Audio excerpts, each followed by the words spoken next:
the first person I ended up, I don't want to say opened up to, but didn't anybody I was going to rehab when I went to rehab. I'm going on vacation. And I didn't tell anybody. And then I went off the grid for like 9 weeks. It was horrible. It was like the worst thing you should do. So when I came back to work, people were like, oh my God, it's so good to see you. I can't wait to hang out with you. And it's so much fun. And then one of my friends, I didn't talk to them in a while. She's like, hey, you know what we should do? We should go out and celebrate back. I'm like, cool. What do you want to do? She's like, well, let's go out to this bar and I'll meet you there and we'll just have a blast. Just like old times. And I was like, no, I can't. That's not a part of who I am now. And that was a very weird, that was the first of many conversations I would have about, that's not, I do want to hang out, but I don't want to hang out at the bar. I mean, hang out at bars isn't bad, but it's like the whole suggestion that they made kind of put me off because I was like, just told you I was 9 weeks sober and you're taking me out to the bar. Like, it's not really supportive. So I had to make that line in the sand. I'm not going to hang out with you at the bar. I'll hang out with you somewhere else. I think it took me about a year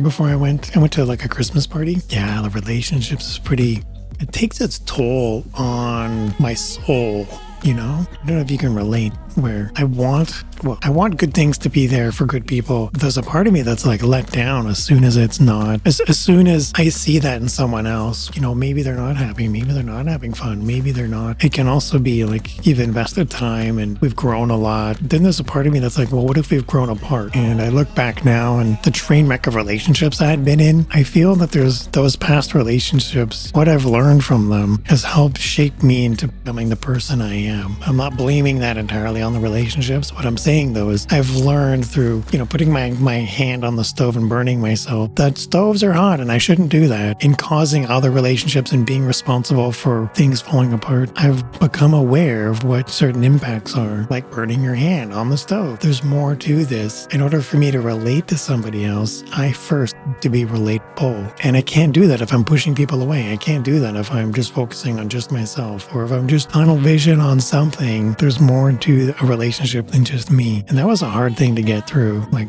come to terms with. Even now, I don't want to say like there's no rush. It's not an easy pill to swallow. When it comes to losing that relationship, that is a heavy toll. That's right. One of my favorite, Tony Robbins. Tony Robbins has like a thing where he says, in order for you to take the beach, like if you're in the army and you're rushing the beach and you're on the boat and you have to take the beach. And he's like, you're not going to take the beach unless you burn the boats. And I was like, well, that's a really weird analogy. What do you mean? Unless you have the motivation, unless the pain of staying where you are is so strong.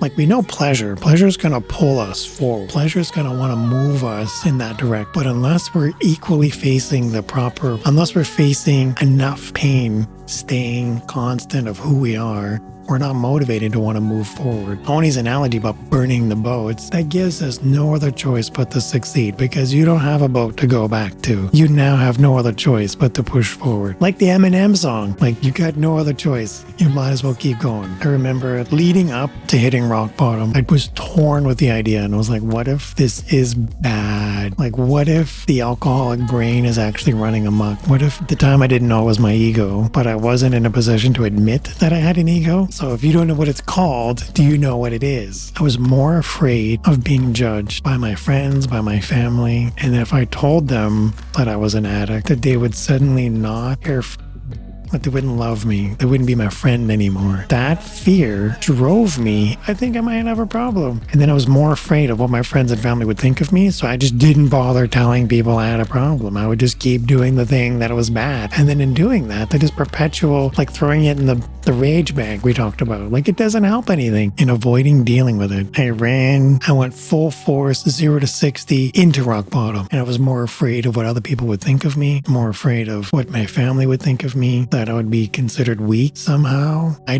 can't explain it. I don't know the rationale behind it. Does any of this make sense? And in that fear, in that hesitation, I let it grow. And in that fear, it festered. It's like Yoda. It led to the dark side and it just festered until I became a Sith Lord. I don't know. This is a bad analogy, but you know what I mean. This is what happens when the alcoholic brain is making decisions for me.